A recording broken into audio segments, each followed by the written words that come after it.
Hi, ഇന്ന് നമുക്ക് നിലക്കടല അല്ലെങ്കിൽ കപ്പലണ്ടി ഉപയോഗിച്ചിട്ട് നല്ല ഒരു മധുര പലഹാരം ഉണ്ടാക്കാം കേട്ടോ. നല്ല രുചിയുള്ള ഒരു പലഹാരമാട്ടോ ഇത്. കുട്ടികൾക്കൊക്കെ ഒത്തിരി ഇഷ്ടമാവും. അപ്പോൾ നമുക്കിത് എങ്ങനെ ഉണ്ടാക്കണേന്ന് നോക്കാം.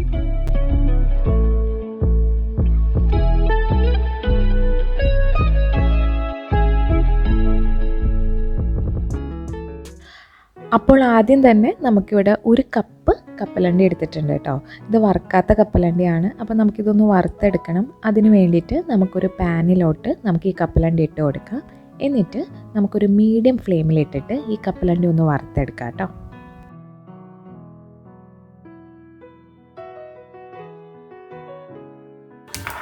കുറച്ച് കഴിയുമ്പോൾ നമ്മൾ ഈ കപ്പലണ്ടിയൊക്കെ ഇങ്ങനെ പൊട്ടണ ഒരു സൗണ്ടൊക്കെ കേൾക്കാം കേട്ടോ. നമ്മൾ കണ്ടിന്യൂസ് തന്നെ ഇത് ഇളക്കിക്കൊണ്ടേ ഇരിക്കുക. ഒരു ലോ ടു മീഡിയം ഫ്ലെയിമിലിട്ടിട്ട് വേണം കേട്ടോ നമ്മളിതൊന്ന് വറുത്തെടുക്കാൻ വേണ്ടിയിട്ട്.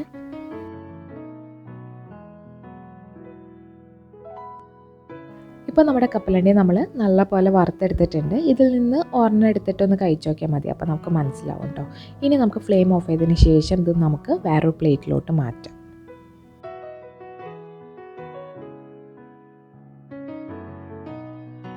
ഇനി നമുക്ക് ഈ കപ്പലണ്ടിയുടെ തൊലിയൊക്കെ കളയണം. ഇതേപോലെ കൈ ഉപയോഗിച്ച് തന്നെ കണ്ടോ ഇങ്ങനെ ആക്കിയിട്ടുണ്ടെങ്കിൽ ഇതിൻ്റെ തൊലി പെട്ടെന്ന് പോരും. അപ്പോൾ ഇതേപോലെ തന്നെ നമുക്ക് ബാക്കിയെല്ലാം ഇതിൻ്റെ തൊലിയൊക്കെ കളഞ്ഞിട്ട് കൊണ്ടുവരാം.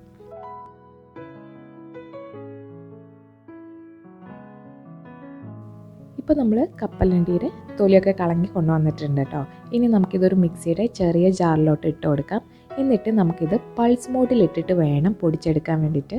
കാരണം നമ്മളിത് കണ്ടിന്യൂസ് ആയിട്ട് നമ്മൾ ഒറ്റ സ്പീഡിൽ തന്നെ ഇതൊന്ന് അടിച്ചെടുത്തിട്ടുണ്ടെങ്കിൽ ഇതിൽ നിന്ന് എണ്ണ പോരും. ഈ കപ്പലണ്ടിയിൽ നിന്ന് എണ്ണ പോരും. അപ്പോൾ അത് ശരിയായി കിട്ടില്ല. അതുകൊണ്ട് നിർത്തി പൾസ് മോഡിലിട്ടിട്ട് വേണം നമ്മളിതൊന്ന് പൊടിച്ചെടുത്ത് കൊണ്ടുവരാൻ വേണ്ടിയിട്ട്. കണ്ടോ ഇതേപോലെ വേണം ഇത് ഇരിക്കാൻ വേണ്ടിയിട്ട്. ഇനി നമുക്ക് ഇതൊരു പാത്രത്തിലോട്ട് ഇട്ട് കൊടുക്കാം. ഇതിൻ്റെ ഒപ്പം തന്നെ ഞാൻ ഇവിടെ ഒരു 1/2 കപ്പോളം തേങ്ങയും കൂടെ ചേർത്ത് കൊടുത്തിട്ടുണ്ട് കേട്ടോ. എന്നിട്ട് ഇതെല്ലാം കൂടെ നല്ലപോലെ ഒന്ന് മിക്സ് ചെയ്തെടുക്കുക. ഇനി ഇതിലോട്ട് നമുക്ക് 1/2 കപ്പും 2 ടേബിൾ സ്പൂണും ഉള്ള പാല് നമുക്കിതിലോട്ട് ചേർത്ത് കൊടുക്കാം കേട്ടോ. 1/2 കപ്പിൻ്റെ കൂടെ 2 ടേബിൾ സ്പൂണും കൂടെ പാലെടുക്കുക. എന്നിട്ട് അത് നമുക്കിതിലോട്ട് ഒഴിച്ചിട്ട് എല്ലാം കൂടെ നല്ല പോലെ ഒന്ന് മിക്സ് ചെയ്തെടുക്കുക. എന്നിട്ട് നമുക്ക് ഫ്ലെയിം ഓൺ ചെയ്തതിന് ശേഷം നമുക്ക് ഇത് നല്ല പോലെ ഒന്ന് ഇളക്കി കൊടുത്തുകൊണ്ടേയിരിക്കും.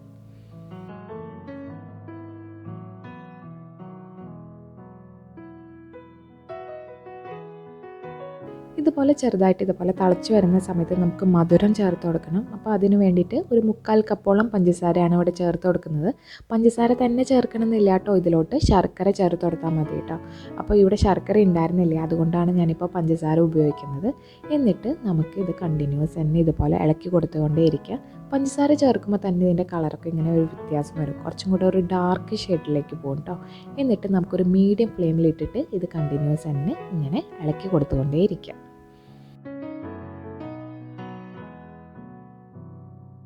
ഇതൊരിക്കലും ഹൈ ഫ്ലെയിമിലൊന്നും ഇട്ടിട്ട് ഇങ്ങനെ ഇളക്കി കൊടുക്കരുത് കേട്ടോ. എപ്പോഴും ഒരു ലോ ടു മീഡിയം ഫ്ലെയിമിൽ ഇട്ടിട്ട് വേണം നമ്മൾ ഇതുപോലെ എന്ത് ഉണ്ടാക്കുകയാണെങ്കിലും കുക്ക് ചെയ്തെടുക്കാൻ വേണ്ടിയിട്ട്. എന്നാലാണ് അതിൻ്റെ ഒരു പെർഫെക്റ്റ് ടേസ്റ്റ് നമുക്ക് കിട്ടുള്ളൂ കേട്ടോ. അപ്പോൾ കണ്ടോ ഇപ്പോൾ അത്യാവശ്യം നന്നായിട്ട് ഇങ്ങനെ കുറുകി വരുന്നുണ്ട്. പെട്ടെന്ന് തന്നെ കുറുകി വരും, അത്ര സമയമൊന്നും എടുക്കില്ല. ഇനി ഇതിലോട്ട് നമുക്ക് ആവശ്യത്തിന് കുറച്ച് ഏലക്കാപ്പൊടിയും കൂടെ ചേർത്ത് കൊടുക്കാം. എന്നിട്ട് നല്ലപോലെ ഒന്ന് മിക്സ് ചെയ്തെടുക്കാം. അപ്പോൾ ഇത് പാനിൽ നിന്നൊക്കെ വിട്ട് വരുന്ന ഒരു പരിവാവുന്ന വരെ വേണം നമ്മളിതൊന്ന് ഇളക്കി കൊടുക്കാൻ വേണ്ടിയിട്ട്.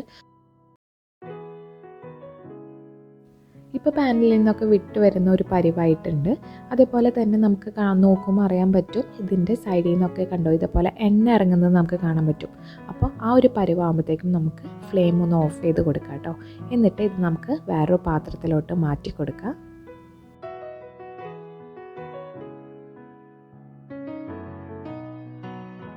ഇനി നമുക്ക് കൈ തൊടാൻ പറ്റുന്ന ഒരു പരിവാകുന്ന വരെ, അതായത് ചൂടൊക്കെ ആറി ഒരു ചെറിയ ചൂടുള്ളൂ കേട്ടോ. ഇപ്പോൾ അത്യാവശ്യം നല്ലപോലെ തണുത്തിട്ടുണ്ട്. ആ ഒരു പരിവാകുമ്പോഴത്തേക്കും നമുക്കിതിൽ നിന്ന് കുറേശ്ശെ എടുത്തിട്ട് നല്ലപോലെ അമർത്തിയിട്ട് നമുക്ക് ഇഷ്ടമുള്ള ഷേപ്പിൽ ഇതാക്കിയെടുക്കാം കേട്ടോ. ഇതേപോലെ വേണമെങ്കിൽ ബോളാക്കി എടുക്കാം. അല്ലെങ്കിൽ ഞാനൊരു കട്ട്ലേറ്റിൻ്റെ ഒരു ഷേപ്പ് ഉണ്ടല്ലോ, അതേപോലെയാണ് നമ്മളിവിടെ ആക്കിയെടുക്കാൻ പോകുന്നത്. അപ്പോൾ അത് എളുപ്പത്തിൽ തന്നെ ആക്കാം. ആദ്യം ഒരു ബോളാക്കിയിട്ട് ഇതേപോലെ കൈ കൊണ്ടൊന്ന് പ്രസ് ചെയ്ത് കൊടുത്തിട്ടുണ്ടെങ്കിൽ നമുക്ക് ആ ഒരു ഷേപ്പിലാക്കിയെടുക്കാം. ഏത് ഷേപ്പിൽ വേണമെങ്കിലും നമുക്ക് ഇതാക്കിയെടുക്കാം. അങ്ങനെ നമ്മൾ ഇവിടെ എല്ലാം ഇങ്ങനെ ഷേപ്പ് ചെയ്തെടുത്തിട്ടുണ്ട്. ഇനി ഇതിൻ്റെ മുകളിൽ ഒരു ഭംഗിക്ക് വേണ്ടിയിട്ട് നമ്മളിവിടെ കുറച്ച് നമുക്ക് ഇഷ്ടമുള്ള നട്ട്സൊക്കെ ചേർത്ത് കൊടുക്കാം. ഞാനിവിടെ നമ്മുടെ ബദാം ഉണ്ടല്ലോ അതിൻ്റെ തൊലിയൊക്കെ കളഞ്ഞിട്ടുള്ളതാണ്. അത് ഇതേപോലെ നീളത്തിൽ കട്ട് ചെയ്തിട്ടാണ് ഞാൻ വെച്ച് കൊടുത്തിട്ടുള്ളത്. അങ്ങനെ നമ്മുടെ കപ്പലണ്ടി കൊണ്ടുള്ള പലഹാരം ഇവിടെ റെഡി ആയിട്ടുണ്ട്. ഇത് ഫ്രിഡ്ജിലൊക്കെ വെച്ചിട്ട് ഒന്ന് സെറ്റ് ചെയ്തെടുത്തിട്ടുണ്ടെങ്കിൽ നല്ല അടിപൊളിയായിരിക്കും കേട്ടോ. അപ്പോൾ കുട്ടികൾക്കൊക്കെ ഒത്തിരി ഇഷ്ടപ്പെടും.